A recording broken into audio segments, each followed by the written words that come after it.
जल्द आ रहा है अरविंद अकेला कल्लू का नया बोलबम गाना दिल बम बम बम बोले।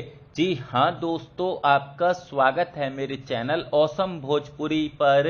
वीडियो को पूरा देखिएगा। वीडियो पसंद आए तो वीडियो को लाइक और चैनल को सब्सक्राइब कीजिएगा। दोस्तों, कल अरविंद अकेला कल्लू के एक नए बोलबम गाने के पोस्टर को रिलीज किया गया, जिस बोलबम गाने का नाम दिल बम बम बम बोले है।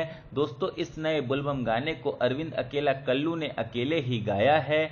वहीं दोस्तों, अरविंद अकेला कल्लू के इस नए बोलबम गाने को आशुतोष तिवारी ने लिखा है और कान्हा सिंह ने अरविंद अकेला कल्लू के इस नए बोलबम गाने में म्यूजिक दिया है।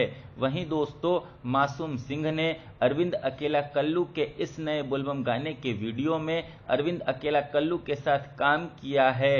दोस्तों, फिलहाल ये नहीं बताया गया है कि अरविंद अकेला कल्लू के इस नए बोलबम गाने को कब रिलीज किया जाएगा, पर जहां तक मुझे लगता है कि 1 से 2 दिनों में अरविंद अकेला कल्लू के इस नए बोलबम गाने को रिलीज कर दिया जाएगा टी सीरीज हमार भोजपुरी यूट्यूब चैनल पर।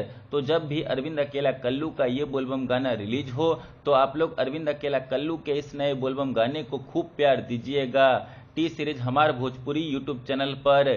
धन्यवाद।